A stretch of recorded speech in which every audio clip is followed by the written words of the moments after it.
Today we're looking at Florida tiles, beautiful wood and cherry.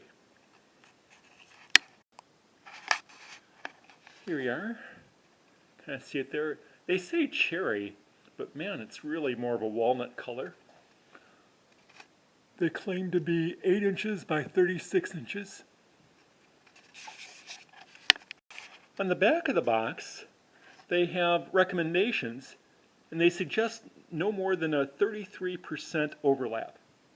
So you can kind of see they have a little picture there. They don't want you to do every other tile. And that's because as a long tile like this, they sometimes have bowing. So there would be more of a lip right at the very center. Okay, I took one of the tiles out of the box so you can get a better look at it. They all look different. They have a beautiful finish on them. It looks just like wood. We'll get more of that later. See, they have the finished factory edge. Very important that all of your joints have this factory edge. You don't want to have a cut piece in the middle of your field because it will not look right. So it's a very nice thick tile, thicker than most tiles. They have a very nice pattern on the back here to help with the adhesion. The tiles say 8 inches, but if you notice, they're not quite 8 inches. They're just certainly like about 3/16 of an inch shy of 8 inches. Well, here's one of my bigger disappointments as far as the length goes. You can see they're considerably shorter than the advertised 36 inches.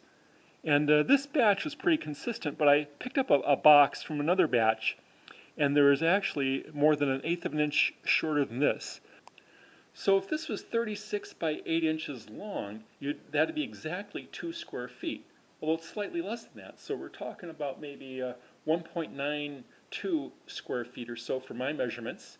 And then in a box, you get 7 tiles, which should be 14 square feet, but it's really only 13.5 square feet per box. There you go. I finished doing the landing here. There's still some more work to do. I just haven't done the trim yet. But anyway, you can see how beautiful this is. I used a coffee bean grout. And let me take a look at the pattern here. I used the 33% offset pattern. So you can kind of see here, this is a full-size piece, this is a 2/3 size piece, this is a 1/3 size piece. So 1/3, 2/3 full size. And that way it gives it a nice pleasing pattern that repeats. Anyway, this has come out perfect. Let me stand back. Let me show you something really great here. This is the stair nose. Now, with the old tile, there wasn't one of these. This is the TREP-G. Was it the schluter?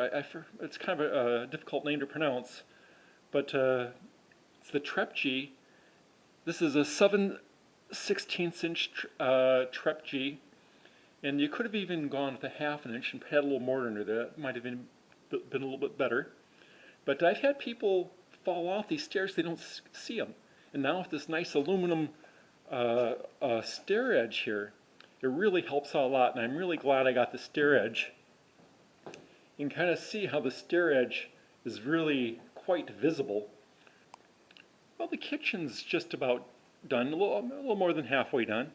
And here's a tip. I used the QEP lash system, and I really recommend these things.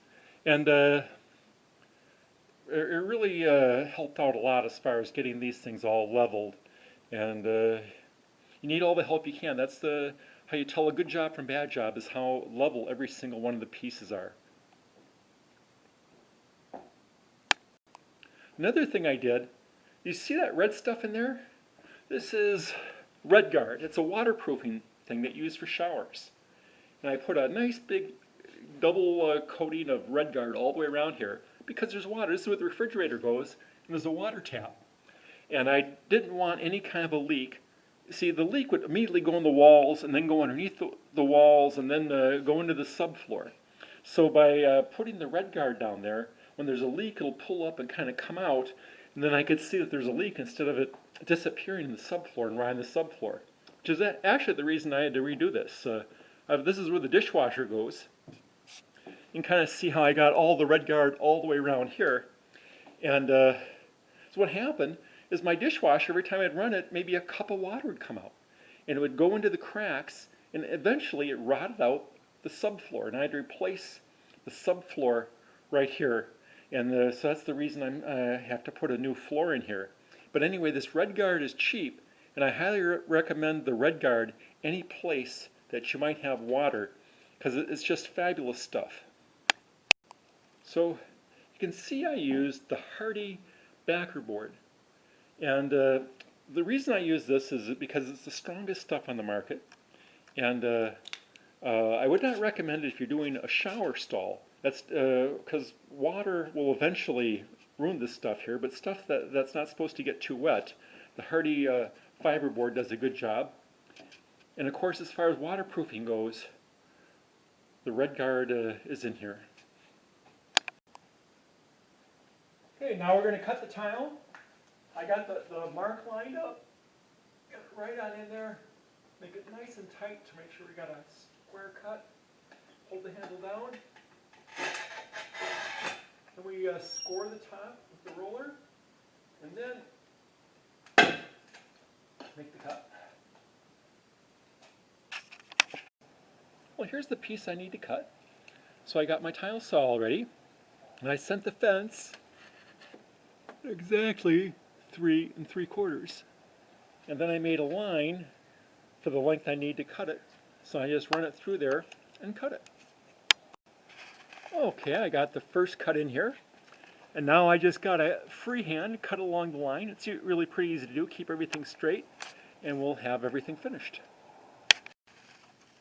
And here's the finished piece. Perfect fit. Alright, so here's one last look at the finished product. The floor's all done. My wife just loves it. It looks fabulous.